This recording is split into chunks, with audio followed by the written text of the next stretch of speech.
I don't recommend a gym for people. And so going to the gym and using weights and things like that and trying to build yourself in a way that maybe your body's not ready to do right then. Right. In the mind, allowing themselves to eat enough. So acceptance, eating right. Yep. And not messing up your system. That's right. So the next thing that I would like to know about is Abhyanga. In this part of the world, India, where from birth, we are used to getting slathered with a lot of oil. Like you get the oil massages regularly every week we have it, and at least as a chore. And even as you grow up, it's a part of your daily routine. Mm-hmm. But for somebody who is from the other part of the world, how was it for you getting introduced to oil massage? Mm-hmm. The sticky, oily oil massage. Yeah, and messy too. Then how do you do it? Yeah. I didn't know how at first, and it was a mess for me. But I was very dry, so it made it did feel better. So you got attracted to it? Like, would you say that you felt nice about it? Because we have some people who say that, I think I need that oil massage. Have you ever felt that Oh yes. Yeah. After flying on the airplane, yes. I every time. But many people, it's very foreign to them. Mm-hmm. And so we always get to give instructions on how to take care of the drain and how tips on what to do about what do you do if you put oil on your feet and those kinds of things. Yeah. And so, so yes, many people, it's extremely foreign to them. Yeah. And especially people and men, mm-hmm. especially who haven't ever, they didn't ever put lotion on or anything like that. But once they try it, mm-hmm. then they get used to it. And this, again, once we can resolve how to take care of the room and that kind of thing. And what do you do when you bathe and that. People like the results because they sleep better, for example. That's a big thing. Yeah. And they find that it starts calming them down and calming the mind. But yeah, it's very foreign for people. Sometimes it takes quite a while before they get to it. Actually, for me, it was a little while, I think. Yeah. So what are the instructions that you give them when you ask them to do Pada Abhyanga, foot massage? Something I think almost everybody should be doing unless and until you have got ama. Mm-hmm. So what are the instructions that you give them? I explain to them to put a towel down and find a good place to sit. And some people will try to do it in a chair, but usually on the floor or something like that. And make sure they're comfortable, and even if they can lean their back against something if they need to. Then to put a lot of oil on the feet and that. But one of the things that I learned in the beginning when I had started practicing, which was, I didn't say much else about it, other than certain points to look at and that kind of thing. And this lady came back and she said, "Oh, I can't do that anymore because I don't sleep afterwards. I'm too stimulated." And then I find out that she was massaging her feet vigorously for 45 minutes. Oh my! So it's like, you're right. Okay, that would stimulate. Yeah. So now just have people just doing just a nice application of oil. And actually, I use that term more frequently than to massage in English, because massage means you massage. Yes, and so just apply the oil. Yeah. And then put on socks or put on socks. Yep. Mm-hmm. Yeah. Go to bed. Okay. And they're okay with it. Yeah. Yeah. It's harder for people who live in warm places because they don't want to wear socks to bed. Yeah. So then we just say, okay, well, at least sit with that for 20 minutes. And then wipe it. Yeah. It makes more sense because in the eastern part of the world, that is India, here the thing is you can't wear socks. Mm-hmm. And then you have trouble because your bedsheet is going to smell. Mm-hmm. And then we say, wipe it off. But they're still it's still sticky. Mm-hmm. So those are the things that you really can't help. If you need the positives from the Pada Abhyanga, a little bit of oil has to remain. You can't just completely dry it up, right? Right. And so that's okay, yes. That's right. Yeah. And so, It's not like other people are seeing your sheets or anything. So you needn't be so worried about that. Exactly. Those little things to take care of the balance of the body will go a long way, in other words. Absolutely. Yeah. Today, as you may know, many people are trying to lose weight, getting healthier, especially women in their menopause age group, say late 30s, 40s, and 50s, because we all get to hear that there is muscle wastage once you hit that part of your life. Mm-hmm. And they start opting for weights, and therefore they end up at the gym. Mm-hmm. What is your take about it? I don't recommend a gym for people because muscle wasting is a result of poor digestion. It's not because you're getting older. Yes, as we get older, of course, there is a certain degree, but it's a very small amount if we keep ourselves in well balanced throughout life. So going to the gym, now you're inside or in air conditioning probably, and you're doing things that are constricting the muscles. Yes. And one of the things that people talk about when they get older is that they have the fear of losing their mobility. None of us wants to lose our mobility. And so going to the gym and using weights and things like that and trying to build yourself in a way that maybe your body's not ready to do right then is going to just make you tighter. It's just going to make you less mobile. And so, the practices of yoga asana, when they're done in a balanced way, are really one of the very best things that you can do. There are some other practices that can be done as well, but they need to be things that, first of all, address the whole body and in a balanced way. And doing that, if you can do that in outside or in open air, that's very nice too. But taking walks is one of the best things that we can do. Because just a stroll, it doesn't have to be a vigorous hike, but that can be nice too. But things that get us into nature, because most of us are inside in unnatural light way too much, and just that exposure to the light will support the digestive process, which is then going to support the ability to produce good muscle tissue, right? Because the quality of the tissue is what makes the difference. We all have some. There's still some in there. And then it's a matter of, well, am I using it a little bit at least? And then what is the quality of it? And we know that the quality of that comes from the digestive process. And when that's taking place well, then I will make good muscle tissue. And so we shouldn't expect that we're going to lose our muscle tissue as we get older if we have a reasonable state of balance. Yeah. I think in that age group, there is going to be some amount of Vata spike. And addressing it the right way by taking care of the dryness and directing the Vata in the right direction is going to take care of the muscle wastage. That's right. It's exactly right. And the other thing, too, for us to recognize is that not every body is going to have the same amount of muscle. We have different constitutions, and some people will tend to have a little more than others because of that. And so that expectation of comparing ourselves or it should look a certain way, I think is very wrong. And it's something that takes us away from ourselves. And not we need to learn to work with what we've been given. And I guess it's ultimately all about the balance. That's right. If you feel that you're in balance, even if you're in your 40s, you feel healthy, great digestion, great quality of life.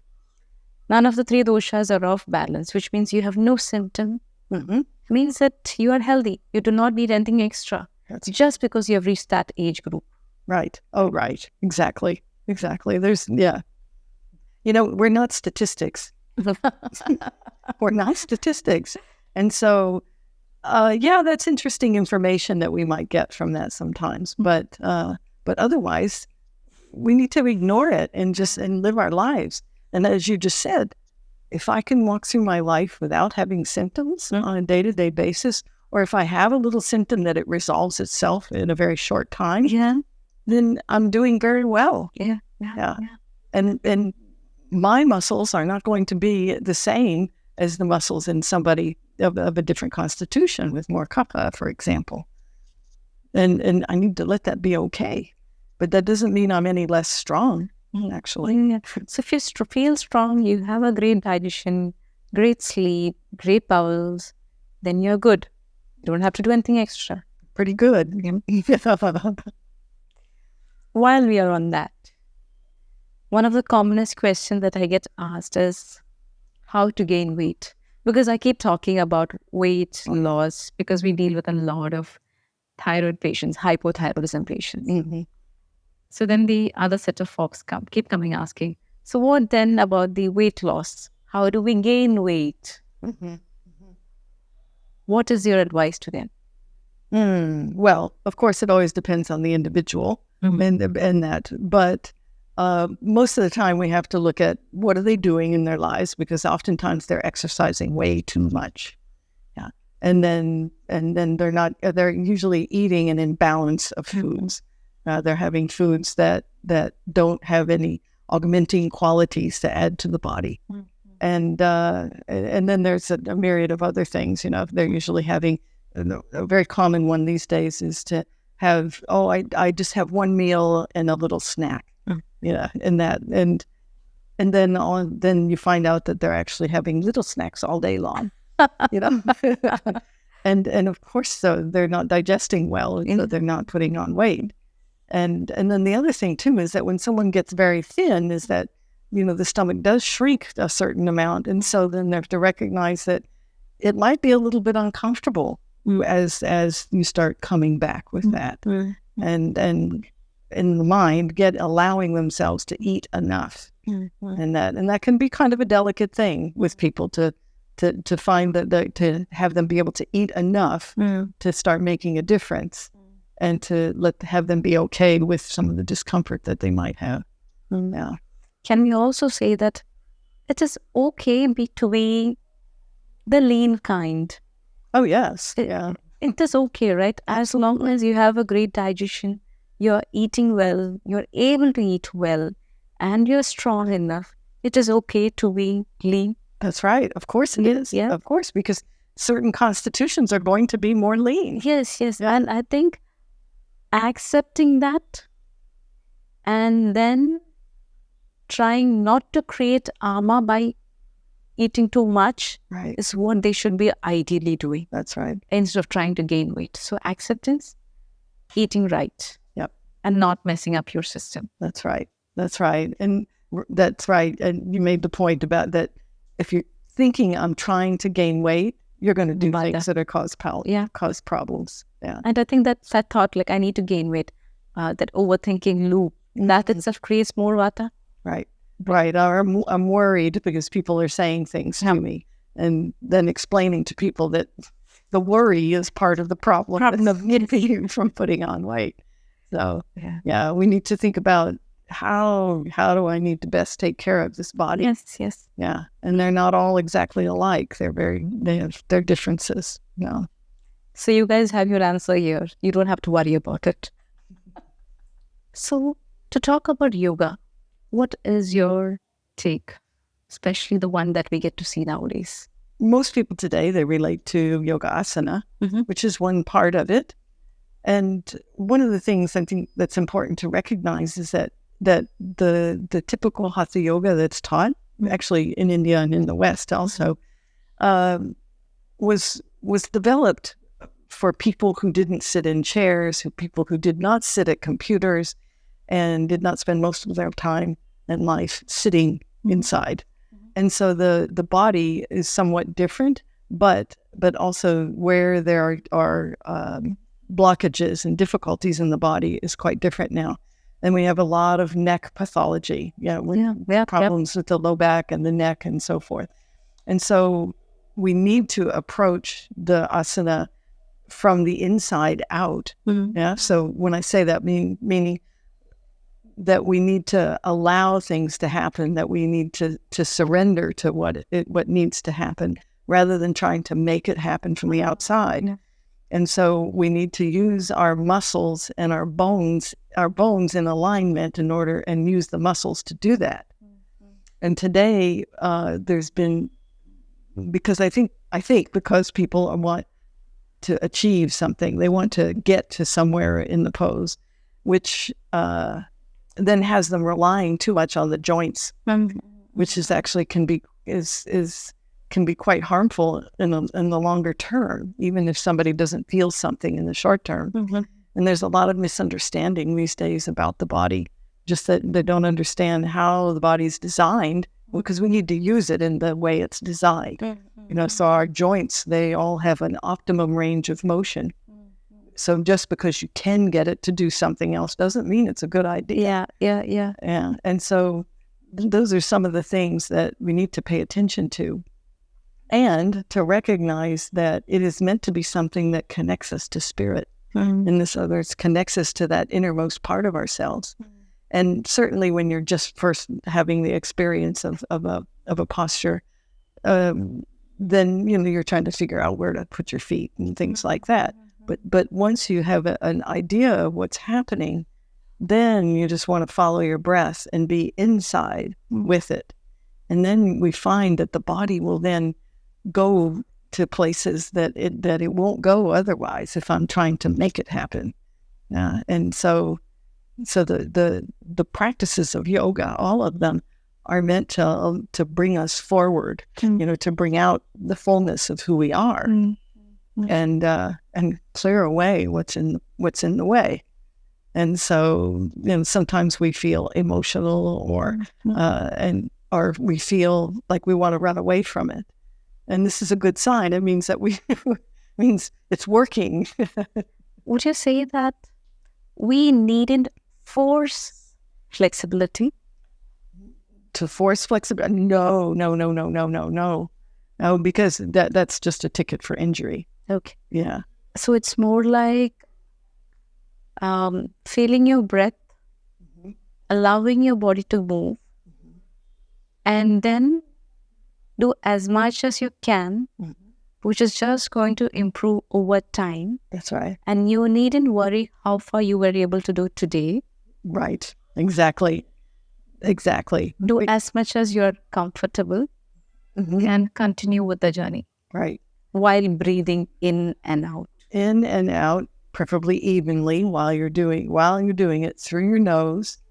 And that when you can do that, you'll see the body will go further in the direction, assuming it's a good direction you're asking it to go. But all of the rest of that, if I'm trying to make it happen, or I think I should get to this place, or if I judge myself for today is not as good as yesterday, this is all counter to what we're doing. This is just ego feeding, and we don't want to do that. That's probably one of the most important pieces, is that I need to let go of that self-judgment, and of course comparison also if I'm practicing with other people. And I feel it's very important that it's a personal practice. Each one of us has an experience of it every day, and it's ideal to approach the practice, with some interest. What's going to happen today? Yeah. And then whatever happens today, that I accept it, and that I work with that instead of judging it or working against it, or working against it and feeling bad. Like you couldn't. Yeah. And so there's no achievement. There's nowhere to get to. It's just because each day, in each pose, at each moment, there's an opportunity for that meeting point where I come and meet myself in that moment. Yeah. And it's very much like with that moment when the disease process reverses. Yeah. Then I've touched the depth of me. And that's it. That's enough. And it'll come again. Come again the next day. Yeah. So it was an absolute pleasure to have Myra Ji on our channel discussing some in-depth topics that I'm sure definitely has hit my heart, that I'm sure should be hitting deep inside your heart as well. Let us know how you find it, and hope to come up with more of such episodes in the future. Thank you.